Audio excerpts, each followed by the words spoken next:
It's been 3 weeks since a terrible tragedy rocked one eastern Kentucky community when officers were ambushed in Floyd County. 3 of them were killed along with a canine, and the incident left several others injured.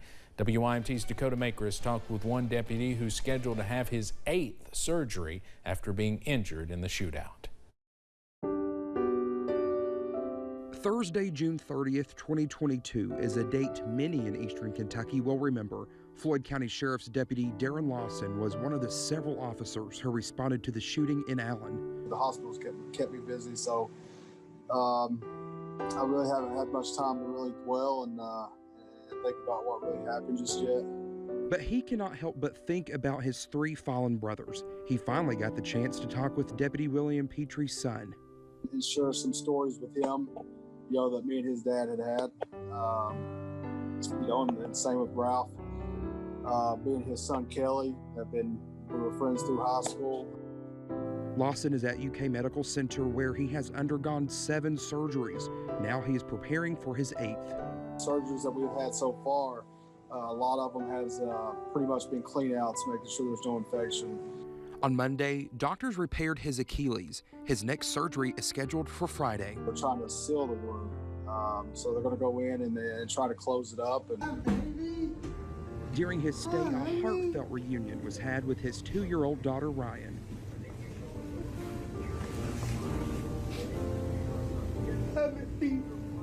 After I was shot, at the time before I was able to get out of there, that she was one of the main things that I thought about, and and it was just an incredible feeling. And his fiancee Madison has been right by his side.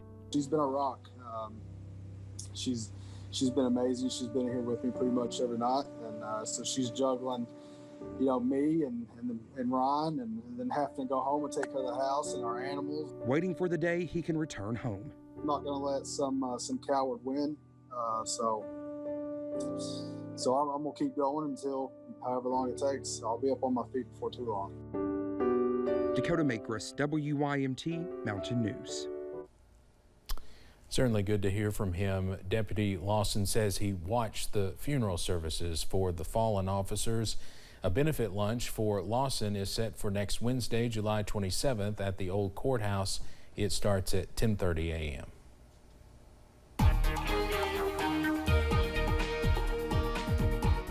Plenty of sunshine this afternoon. That's helped warm us up into the upper 80s to near 90 in many locations as we've gone through the day today. As we head through this evening, sun will obviously set and we'll get cooler as we head through tonight. Upper 80s right now. London Corbin Airport, our plane has at least moved, if not taken off.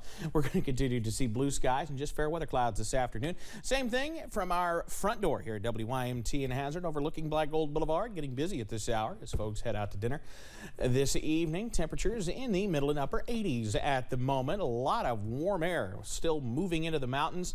Feels still like into the low to middle 90s around the region, and these are going to be a little bit closer to our daytime highs, if not a little bit lower than our daytime highs as we head into the next few days. Pinpoint Doppler, it's a clean sweep. We've had a few downpours get going across Virginia and West Virginia.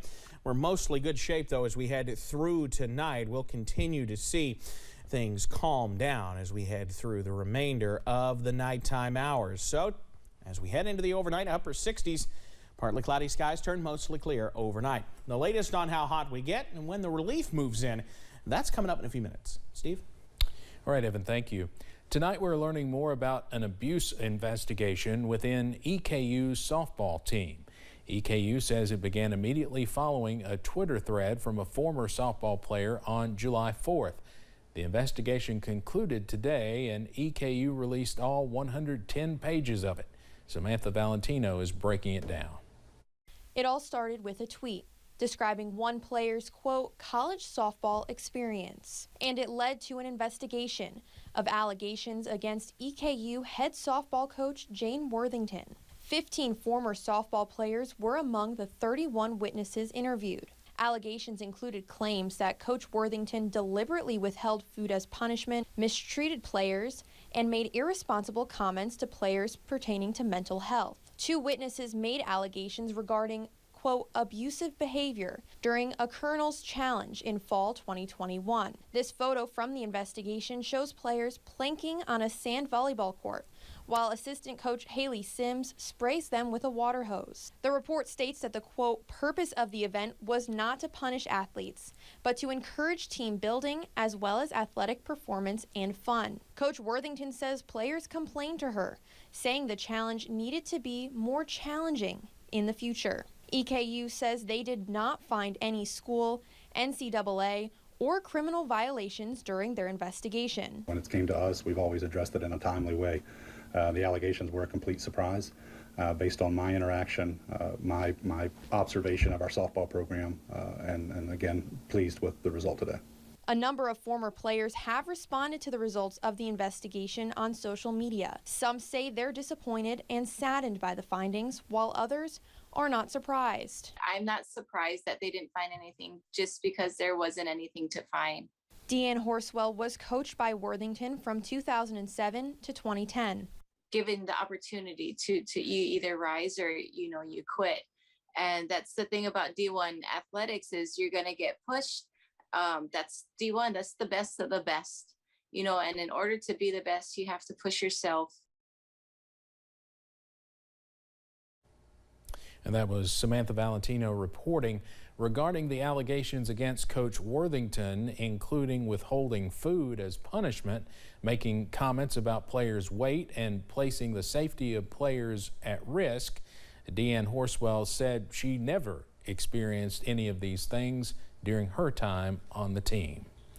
LKLP hosted a ribbon cutting and open house for the new Knott County Transit Facility today. The LKLP Community Action Agency is dedicated to helping people help themselves and each other. Community members and local officials are excited for the impact this new location will have. The LKLP Transit Authority, they help so many people with going to doctor's appointments and, getting their groceries and so forth of the elderly that don't have any way to and from to these facilities. LKLP serves around 12,000 people across Leslie, Knott, Letcher, and Perry counties. If you or a loved one needs any assistance, you can call your local community action agency. Doctors at UK Healthcare are getting ready to officially open a new clinic. The new Sanders Brown Center on Aging sees thousands of patients a year. Those patients, through clinical trials, have led to the discovery of a disease commonly known as late. It's very similar to Alzheimer's, and it's being treated with a drug currently used for heart conditions. While we have medicines that we can use for the symptoms, we need medicines that actually address the disease itself, and that's what we're looking for. That's the focus of all of our efforts here. Do you believe your trials are providing hope to patients with dementia? Absolutely. In fact, I believe the trials are providing hope to me, and through that hope, hopefully I can give my patients the same hope. Coming up tonight at 11, we share more information on the new form of dementia UK doctors are fighting. Well, students from around the region united this week at Morehead State University, learning and discussing ways to rise above by coming together. WIMT's Buddy Forbes gives us a look at the fun and fellowship from the camp's first year back since 2019. Sometimes it takes a group of people willing to unite. Prevention, treatment, it's too big for one group, one organization, and so we're learning to work together. Camp Unite is back on the calendar with more than 100 students from around the region ready to serve their communities. Oh, so close. Working toward a goal to kick addiction to the side. They get to rise up against everything that goes against them growing up, like they're peer pressured into doing drugs, drinking alcohol. With a week full of information and invention, students are invited to share and grow together, learning how to cope with certain circumstances and find the hope to keep pushing. On three. 1, 2, 3. Have fun! Hunter and others like him are the reason that we're here. Like all of us, we've been impacted. Our communities have been impacted by substance abuse. Hunter has too, but he's resilient. And he's learning those skills, and now he's sharing those with those other boys. In a space that volunteers say is judgment-free and joy-filled. And to see the smiles that we put on these kids' faces, and just to give them hope and to talk to them about different things and the struggles that they're going through. Because whether they are playing, painting, or primping, they are having a ball for sure. They are each leaving behind a print. And life's going to be tough, but you always have somebody to reach out to that can help you. And this one will stay with you not. Who are we? Unite strong.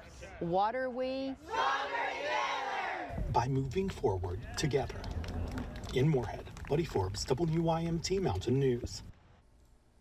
Hale says this camp was sort of a rebuilding year, but everyone has been enjoying the week, and it will be a sad time when they return home tomorrow. School districts throughout the region are purchasing school supplies prior to the 2022-23 school year. Floyd and Knott County schools are among those that have used its ESSER funds now for 2 years in a row to purchase all required supplies for all pre-K through 12th grade students, including pencils, paper, binders, folders, rulers, and more. Floyd County Superintendent Anna Shepard says it's important to share these funds with Eastern Kentucky families and to lift any burden during these economically challenging times. Those kids being able to come to school and teachers being able to teach and them being able to learn, and for families to just not have to worry about this one thing of purchasing school supplies. Knott County Superintendent Brent Hoover says many students are excited to receive the supplies and be back in the classroom next month. We'll have more from Floyd and Knott County schools coming up tonight at 11. Well, coming up, heat indices continue to climb as we head into the weekend. Find out just how high they get coming up. The Challenger Learning Center hosts a camp to help kids learn about science and its relationship with health and safety. WYMT News app offers alerts on breaking stories as they happen, customized to the categories you choose.